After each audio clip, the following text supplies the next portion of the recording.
Saudara yang kekasih, yang diberkati Tuhan, kita tidak jauh-jauh setiap khotbah kami, baik saya, Bapak Gembala ataupun tamu yang ada, judulnya tetap membangun manusia rohani. Amin. Tidak lari dari sana. Kita tetap seperti Roma 12 ayat 11. Biarlah rohmu menyala-nyala dan layanilah Tuhan. Kemarin kita sudah bahas dari awal lagi Roma 12 ayat 1, di mana persembahkanlah tubuh kita. Kenapa tubuh ditulis tubuh, body? Karena memang tubuh ini yang merealisasikan setiap firman yang kita dengar. Amin.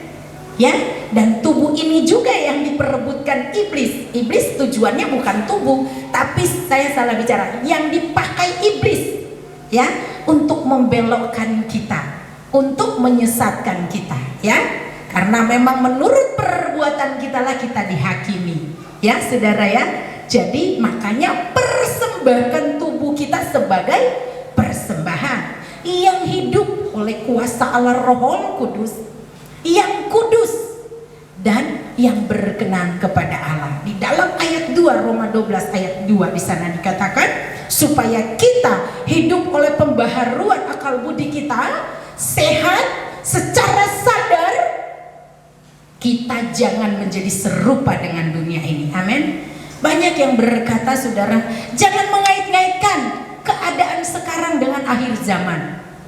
Tidak bisa, ya. Karena kita orang percaya, anak Tuhan, pedoman kita Alkitab. Memang firman Tuhan katakan, kedatangan Tuhan Yesus bahkan anak pun tidak tahu, hanya Bapa di surga. Malaikat pun tidak tahu, tapi Tuhan berkata, kita harus jeli melihat tanda-tanda zaman. Tuhan gak kasih tahu tanggal 12 bulan 12 2020 12. Nah, mungkin seperti itu saudara, kalau ada ya tanggalnya ya. Atau tanggal tahun 4 miliar.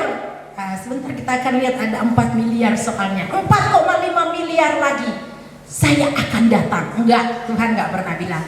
Tapi Tuhan katakan supaya kita bisa melihat tanda-tanda zaman kedatangan Tuhan. Matius 24 jelas di sana dikatakan betapa detailnya Tuhan sampaikan bahwa tanda-tanda zaman, dan saya rasa sekarang sudah menuju ke situ ya saudara. Di penghujung akhir zaman, saya selalu katakan Alkitab dicatat beribu-ribu tahun yang lalu ya saudara, oleh nabi-nabi, oleh murid-murid Yesus.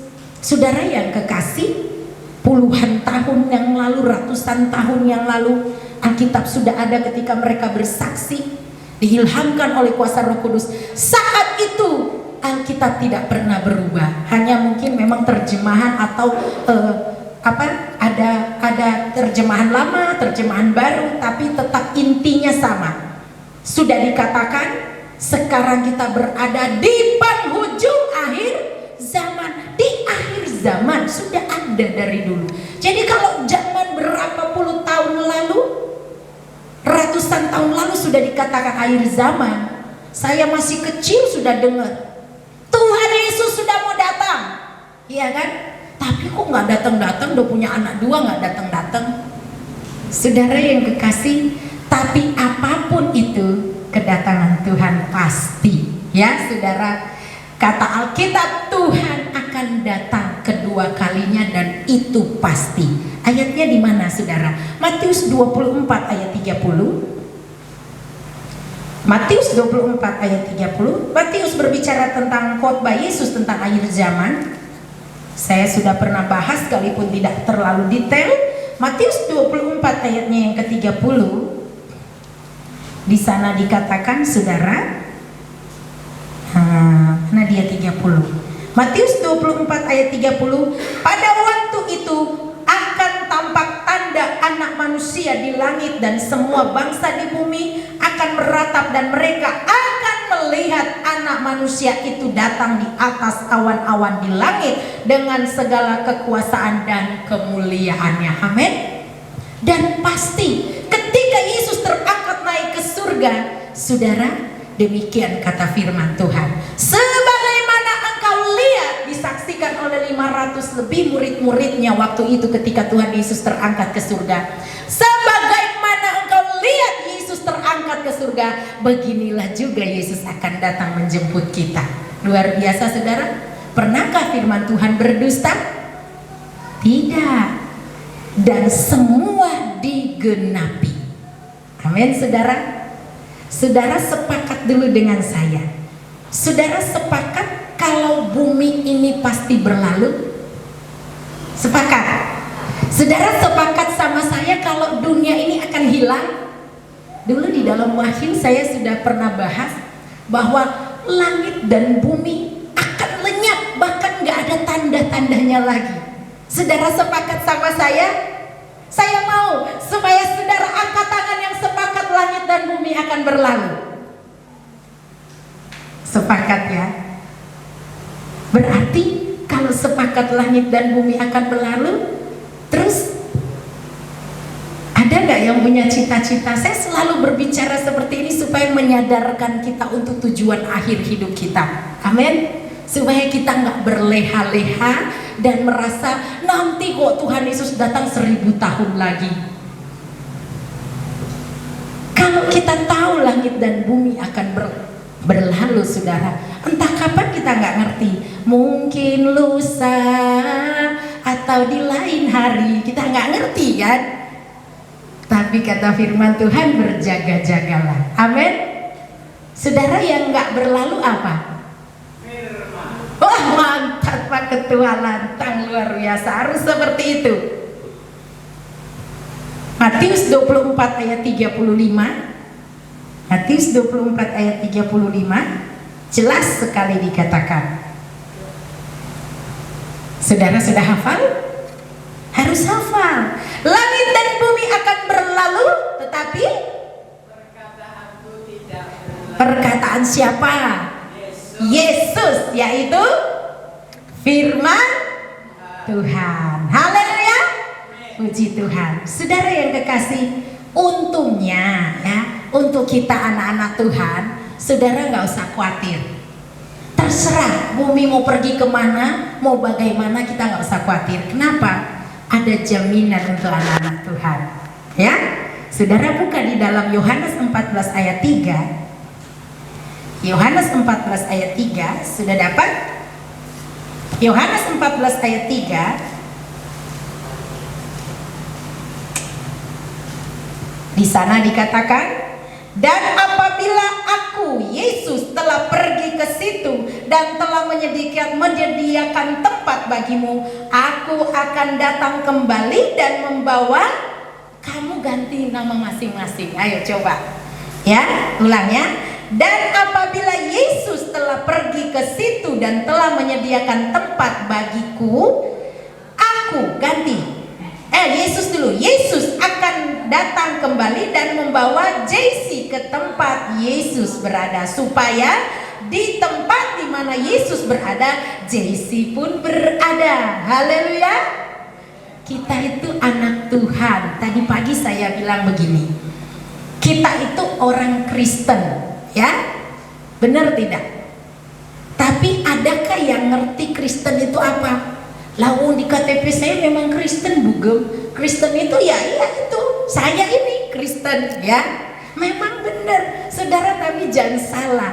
Kristen itu bukan sekedar identitas di KTP ya, saudara ya.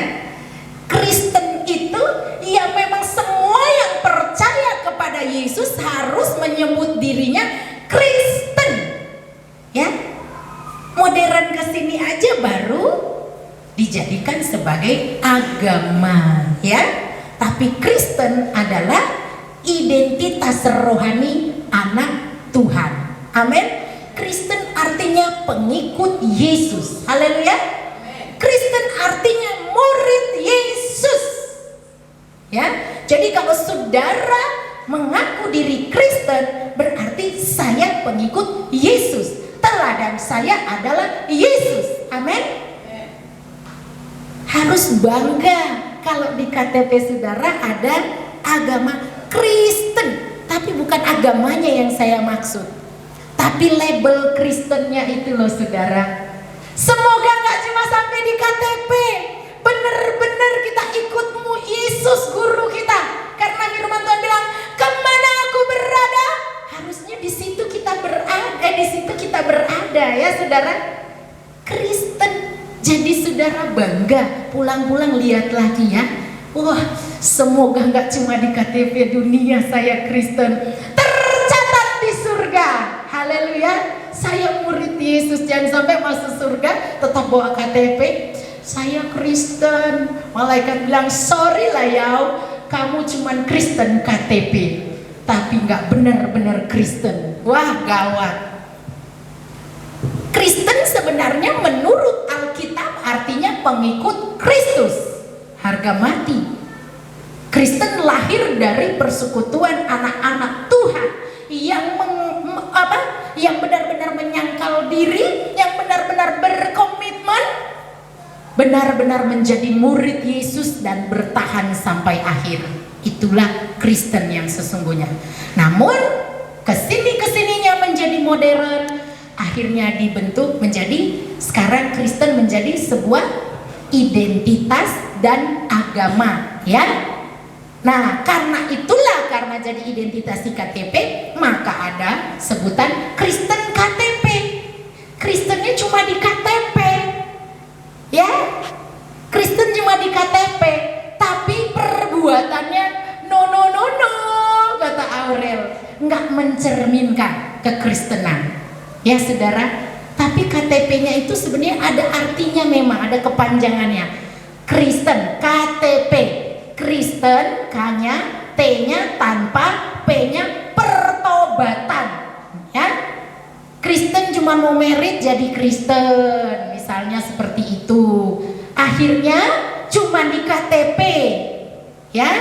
Kristen tapi ibadahnya cuma setahun sekali. Saya katakan kalau di Manado banyak, maaf ya, lagi live kan, maaf ya. Kalau di Manado banyak saudara Kristen kapal selam. Nah ya, datangnya itu cuma waktu Natal dan Tahun Baru. Jadi sekali setahun beli baju baru, sepatu baru, ya. Kalau udah lewat Tahun Baru, tenggelam lagi, nyelam lagi. Gitu saudara. Itu namanya Kristen KTP, cuma di KTP. Mau nggak seperti itu saudara?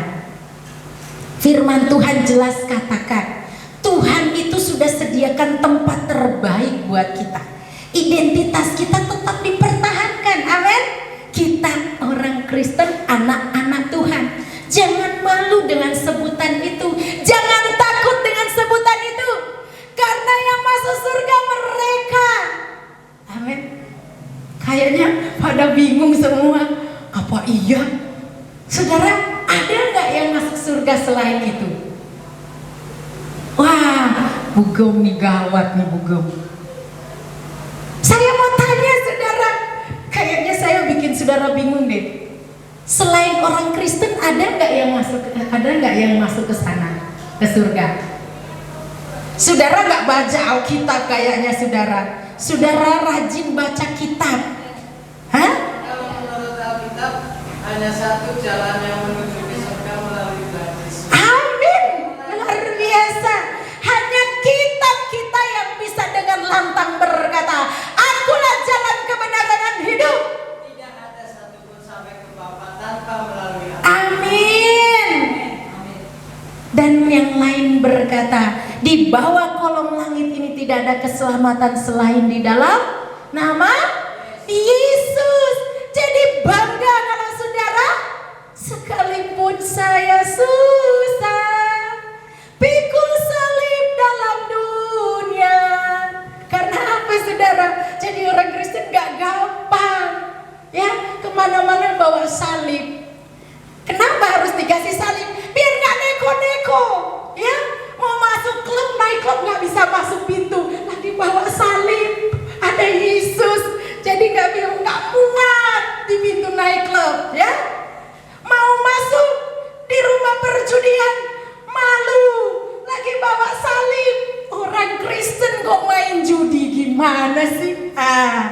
Harus, makanya orang Kristen harus, meskipun saya susah secara daging. Orang lain kok bisa, kalau sudah marah bisa banting pintu, bisa tendang kursi. Kok saya gak bisa.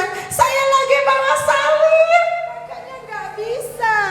Saya lagi bawa salib berat, mau tendang kursi nggak kuat, ya. Daging berontak, ya.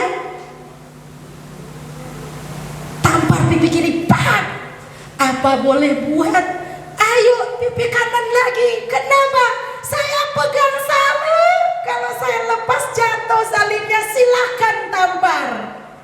Ya, itu fungsi salib meskipun saya susah. Jadi jangan artikan susah itu saya kalau jadi orang Kristen nanti minta-minta. Jangan kamu khawatir, burung di udara dia pelihara. Lah kok malah takut dengan kebutuhan hidup? Takut kalau salib itu lepas dari kita, itu baru kita takut. Amin. Yang bisa menghantar kita ke surga, kata Bapak Gembala, bukan salib yang kelihatan, tetapi makna pengorbanan Yesus yang telah mendamaikan kita dengan surga sehingga kita layak masuk ke surga. Amin. Jadi saudara harus bangga jadi anak Tuhan, ya. Kita ini warga kerajaan sana, nggak ada yang bisa ke sana, cuma kita. Amin. Tapi jangan egois juga ya. Kalau masih ada kesempatan bersaksi, sampaikan ada tempat yang lebih baik dari dunia ini. Amin saudara. Ada tempat yang lebih baik yang Tuhan sudah sediakan. Nah, Bapak pikul salib ya. Ya saudara ya, pikul salib ya. Kalau ada yang marah-marah, biarkan saja ya. Tapi jangan biarkan di dalam doa saudara minta Tuhan cabut nyawanya kalau bisa. Jangan ya saudara, tetap mengampuni. Amin. Saudara, sepakatkan sama saya kalau langit dan bumi pasti berlalu. Firman Tuhan tuh gak pernah bohong. Para ilmuwan, ahli-ahli yang sudah meneliti, mungkin selama hidup mereka, sisa hidup mereka, mereka pakai menghabiskan sisa hidupnya untuk meneliti keadaan bumi ini, langit dan bumi ini. Dan satu pun dari para peneliti itu yang didapati bahwa ada masa depan untuk dunia ini. Gak percaya saudara? Noki, ayo kita buka. Tapi nanti dilewat-lewatin ya Nok ya. Yang terakhir itu yang paling bagus ya. Coba, Melani lagi belajar multimedia ya. Mari dukung anak-anak kita untuk bisa benar-benar melibatkan diri dalam pekerjaan Tuhan. Jadi saudara harus sepakat bahwa memang langit dan bumi akan berlalu, tapi puji Tuhan kita punya tempat selain dunia ini. Mana dia? Nah saudara, Saudara, ternyata di alam semesta sana, di angkasa saudara, di angkasa sana, karena saking banyaknya satelit saudara yang dikirim ke sana, ribuan satelit dikirim di sana ternyata banyak sampahnya saudara. Nggak cuma di dunia ternyata yang suka buang sampah sembarangan, di atas sana sampahnya banyak saudara. Nah, sampah itu harus dibersihkan, kalau enggak berakibat fatal untuk umat manusia yang ada di dalam dunia ini. Nah, negara-negara maju di dunia ini berlomba-lomba membuat penangkap sampah. Jadi untuk bisa membersihkan langit sana saudara, angkasa sana saudara, luar angkasa, supaya nggak mengakibatkan fatal di dalam dunia ini. Tapi tetap nggak bisa saudara. Alkitab jelas katakan, mau dipertahankan, mau dikasih penghijauan seperti apapun, dunia tetap akan berlalu. Buktinya mereka yang meneliti. Coba saudara ya, yang pertama dilewati ya Nok ya.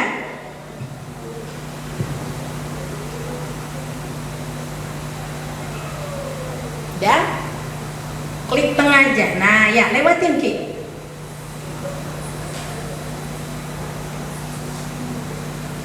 Suaranya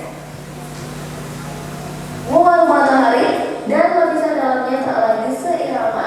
Imbasnya matahari tidak akan bisa menghasilkan energi. ini yang pertama. Banyak ada 7. Ini cuma baru 7 prediksi. Di Indonesia bakal bertahun dong. Siap-siap ya Inggris. Kedua,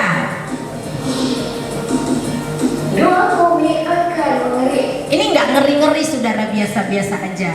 Bumi akan mengering, pernah diprediksi oleh NASA juga loh. Siap-siap lewatin Noki, siap-siap lewatin. Yang penting judulnya aja. Menurut para ilmuwan, lebih dari 25% permukaan bumi diprediksi mulai Kesini lagi, maju lagi. Nah, sana lagi. ataupun rasakan pada tahun 2000. Terus, ya. Bumi tak dapat dihuni dan juga Bumi, kesini lagi Ki. Ini udah benar tadi ya. Mereka mengatakan sebaliknya sumber ini bisa membuat kejiwaan yang di bumi tak dapat dihuni dan juga Dunia tidak dapat dihuni lagi. Next katanya. Ini udah usah dicepetin lagi. 7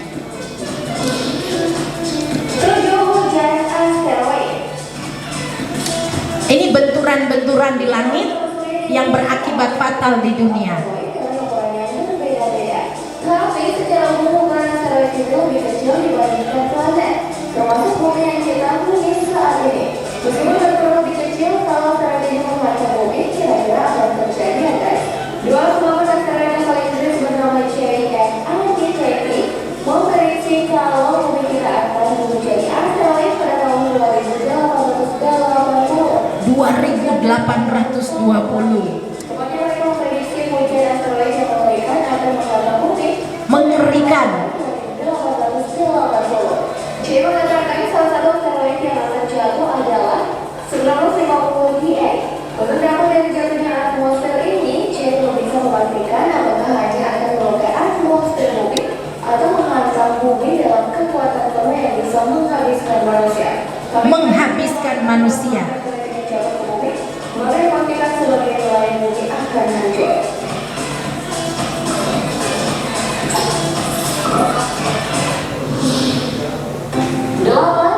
Dunia tak dikenali.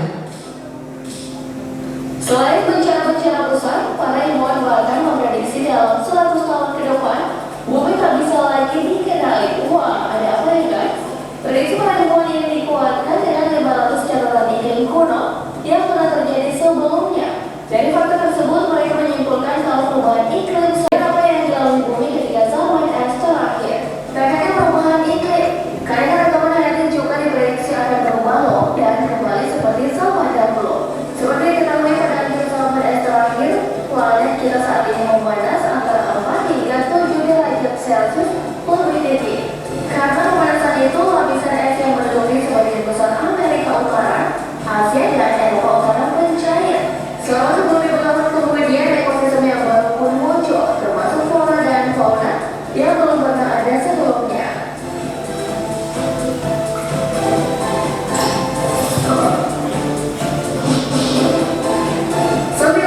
Bumi akan hancur 1 abad lagi.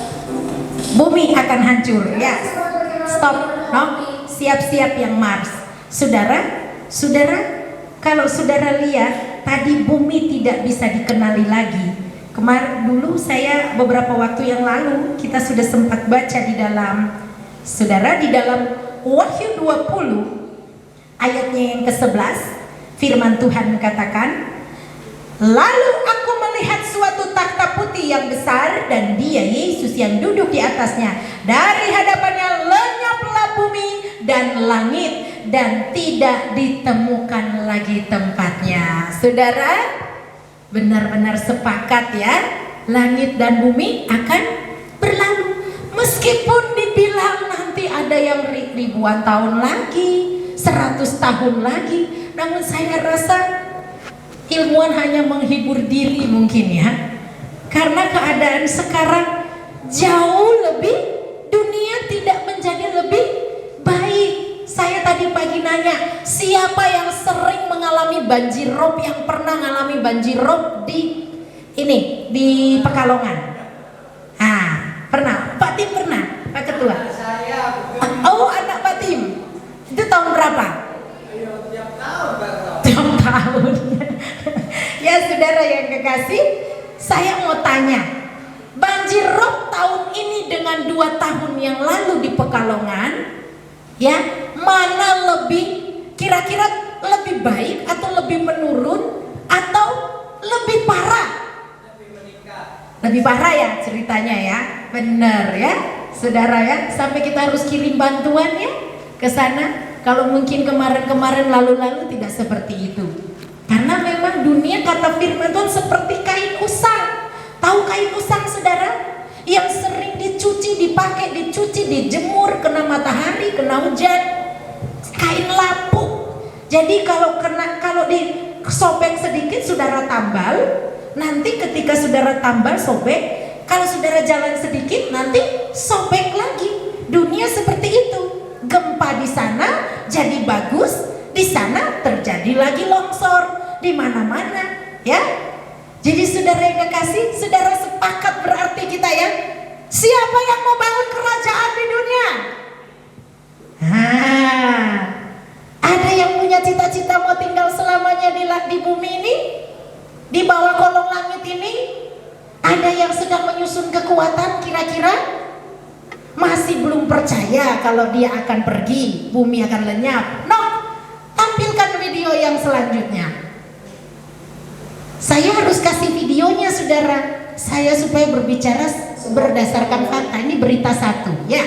Mars One sedang mencari para astronot relawan untuk terbang dan menetap di Mars. Namun perusahaan itu mengingatkan para relawan itu tidak akan bisa kembali lagi ke bumi.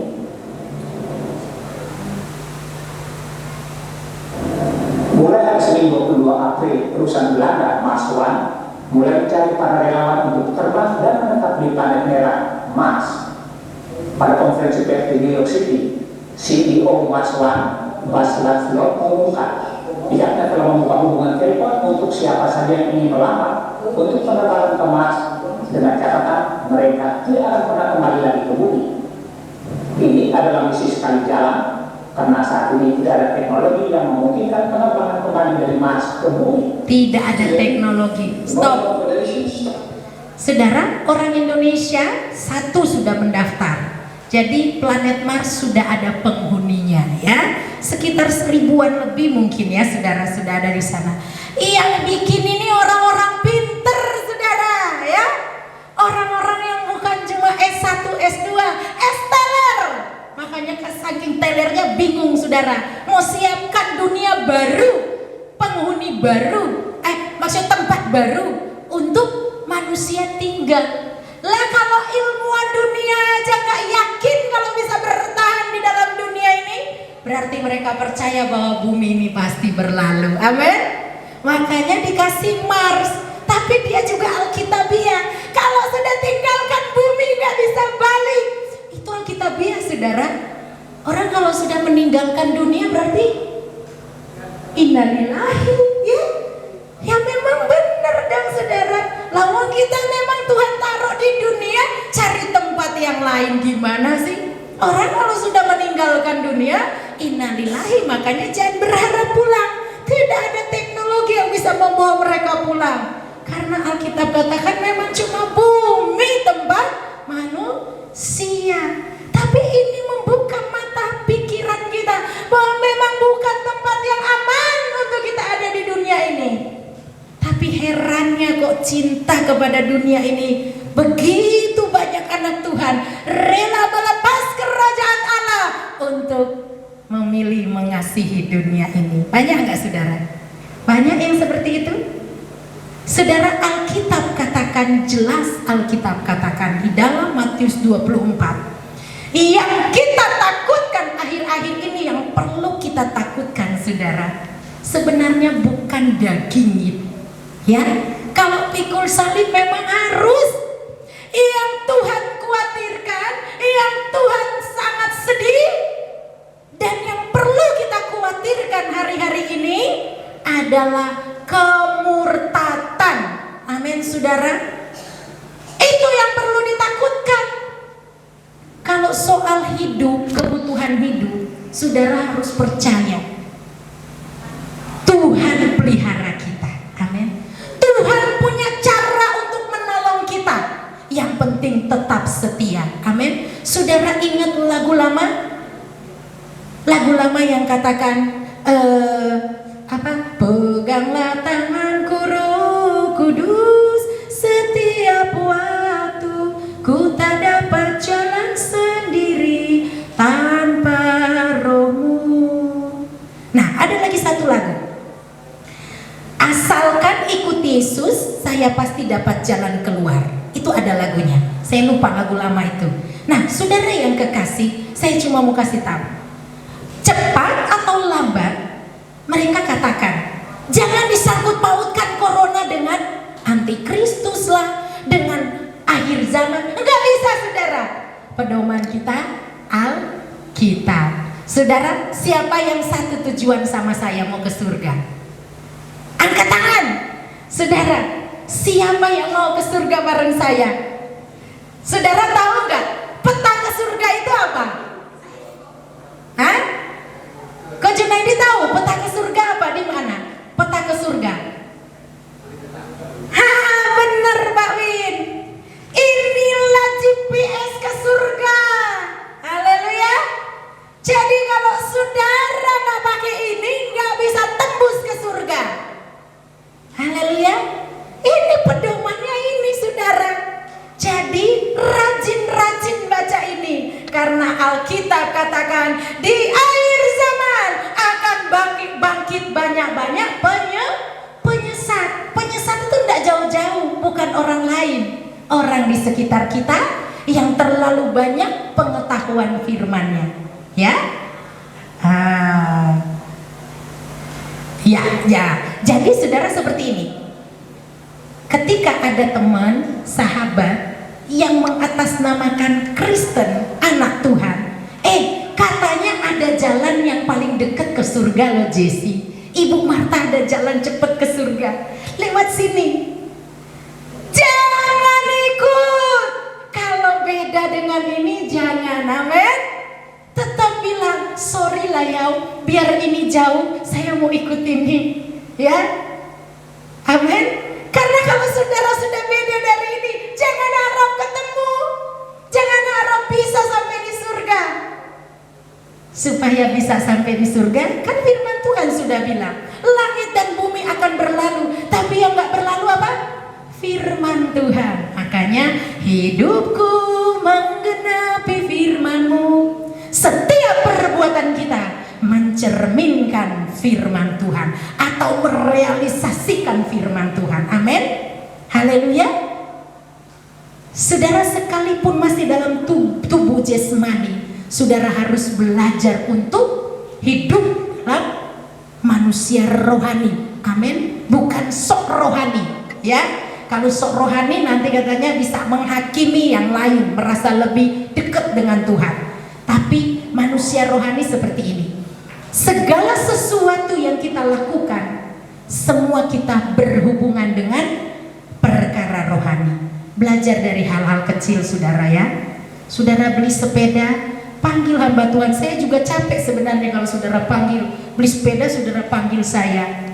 Beli becak, saudara panggil saya. Atau Pak Gembala, sebenarnya capek. Tapi itu firman Tuhan, ya. Kenapa Sulut, Sulawesi Utara sangat diberkati Tuhan? Saudara tahu? Karena mereka kalau bikin acara aja, saudara jangan salah paham ya. Hamba Tuhan kadang banyak yang tidak anak Tuhan atau gereja Tuhan sekarang banyak yang buta, saya boleh katakan seperti itu.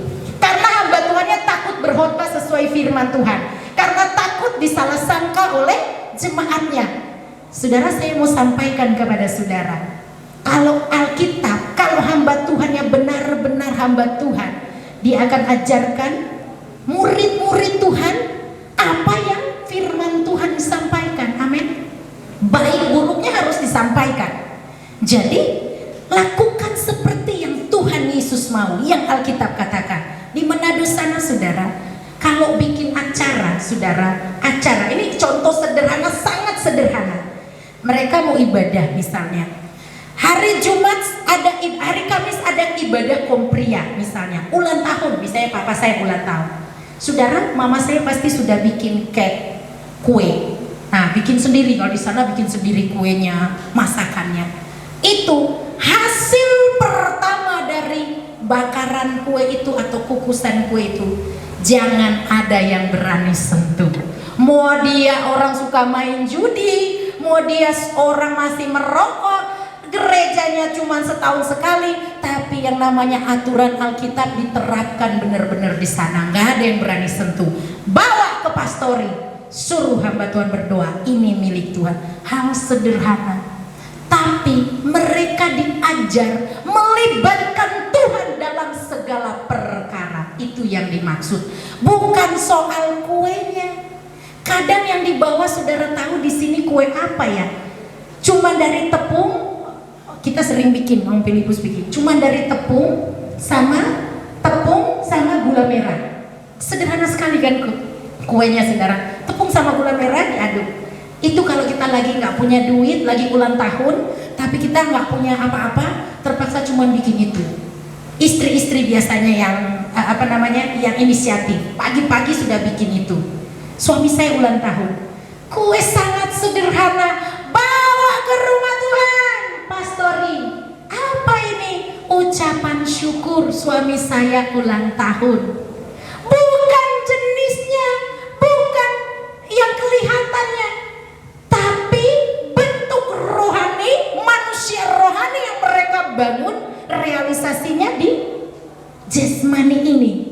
Tanda mengandalkan Tuhan, bersyukur kalau ada sampai saat ini hanya karena kemurahan Tuhan. Amin. Itu bukan soal kuenya. Lah kuenya belum tentu dimakan sama orang sana. Apalagi jemaatnya ribuan, yang bawa bisa bolu, so enak, aduhai dijali ya saudara. Ya, karena yang dalam satu hari kalau jemaat ribuan, bayangkan yang ulang tahun, ya bisa 3, bisa 4, bisa 5. Yang bawa berapa banyak itu? Setiap panen, saudara, ini ada pengucapan di sana. Cuman karena corona tidak bisa. Dari ayam bangkok sampai segala macam ada di depan di gereja, di mimbar, di bawah. Tanda ucapan syukur, panen, karena mereka hasilnya hasil bumi. Yang nggak punya hasil bumi, yang pengusaha, mereka bawa sesuai dengan usaha mereka. Saudara, jangan menganggap ini hal-hal sepele, tapi ini sebenarnya hal-hal yang membangun manusia rohani dari hal-hal sederhana. Melibatkan Tuhan. Saya mau keluar rumah, saya berdoa kepada Tuhan. Ya saudara, haleluya saudara. Mau membangun manusia rohani dari hal-hal sederhana. Kalau kita membiasakan diri melibatkan Tuhan dalam segala perkara, maka lama-kelamaan kita akan tanpa sadar menjadi hidup dalam manusia rohani. Haleluya, amin. Haleluya saudara. Jadi kita punya tempat di surga, di tempat kerajaan yang tidak tergoncangkan. Jadi kalau langit dan bumi berlalu, saudara sedih nggak? Sedih. Lah nanti harta saya kan udah cari duit setengah mati, kepala jadi kaki, kaki jadi kepala. Padahal saya nggak pernah lihat ya, Pati pernah jalan pakai kaki, kepalanya pakai, nggak pernah ya. Nah ya, belum ada saya lihat. Memang ya, Ibu Hongkua tertawa. Sebenarnya ya, sesusah-susahnya dia nggak pernah saya lihat ada orang jalan pakai kepala, iya kan? Tapi maksudnya kerja keras ya. Lah kan sayang Bugum, masa ninggalin dunia begitu saja? Sayang, apalagi sudah masa tua, harusnya saya menikmati, jangan lekas-lekas lah. Cinta akan dunia ini akan membuat saudara terlena. Lepaslah pelan-pelan ya saudara. Amin. Lepas pelan-pelan. Karena dunia ini akan dipakai oleh kuasa kegelapan, yaitu antikristus, untuk memikat kita sehingga kita tidak fokus lagi kepada tujuan akhir. Kenapa manusia sering mengabaikan surga? Sorry lah ya, surga belum kelihatan, ya, bener gak? Sudah, sekarang dulu saya nikmati, surga nanti ya, karena nggak kelihatan, tapi pasti, haleluya. Mau nggak mau saudara, percaya nggak percaya, mau anak Tuhan, mau orang Kristen, mau orang di luar sana, kita sepakat mereka sama dengan kita, tujuannya cuma 2. Sadar nggak sadar, benar nggak saudara? Sadar nggak sadar, tanya tetangga kita. Sadar nggak sadar, mereka sama dengan kita, tujuannya cuma 2. Amin. Surga dan neraka. Sekalipun surga menurut mereka versinya berbeda, tapi tujuan manusia sama, cuma dua, surga dan neraka. Namun ke surga harus ada kualifikasinya, ya. Ada harus GPS yang tuntun sesuai. Kalau neraka saudara nggak usah perlu lagi, nggak usah pikirin jalannya ke sana.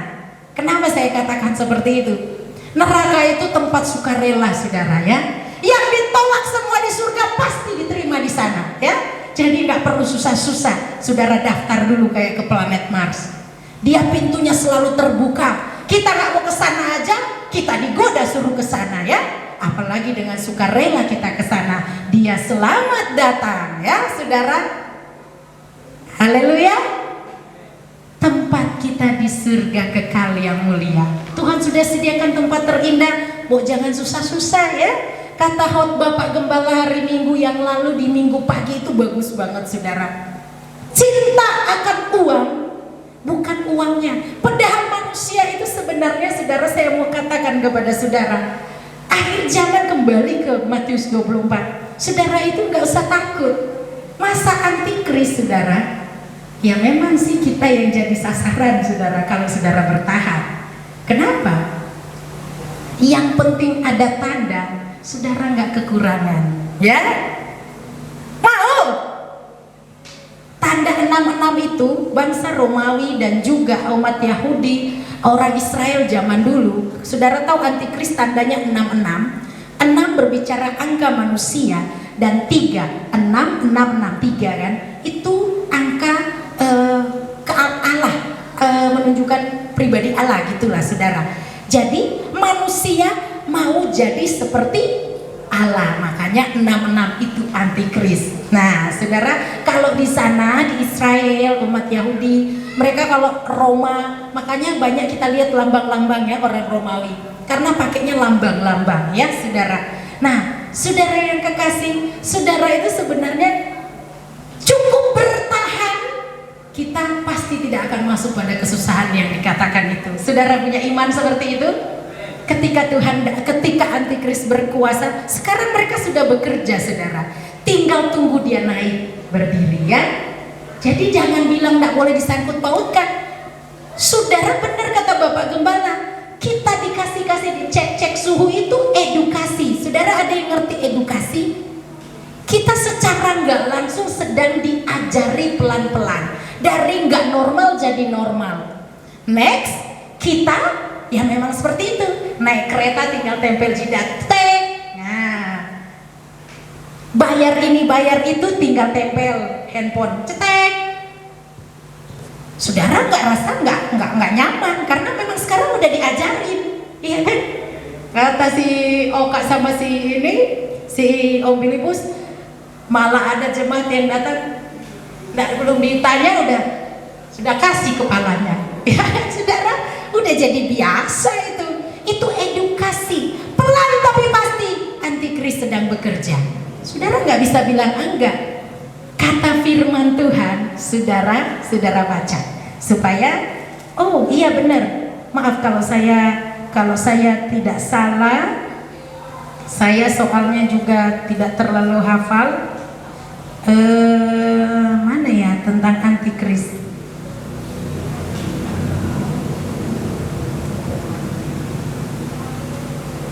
Dan seorang mungkin ini ya, Wahyu 14 ayat 9. Dan seorang malaikat lain, malaikat ketiga menyusul mereka dan berkata dengan suara nyaring, jikalau seorang menyembah binatang dan patung itu dan menerima tanda pada dahinya atau pada tangannya, maka ia akan minum dari anggur murka Allah yang disediakan dan dicampur dengan cawan murkanya. Ini siksaannya saudara.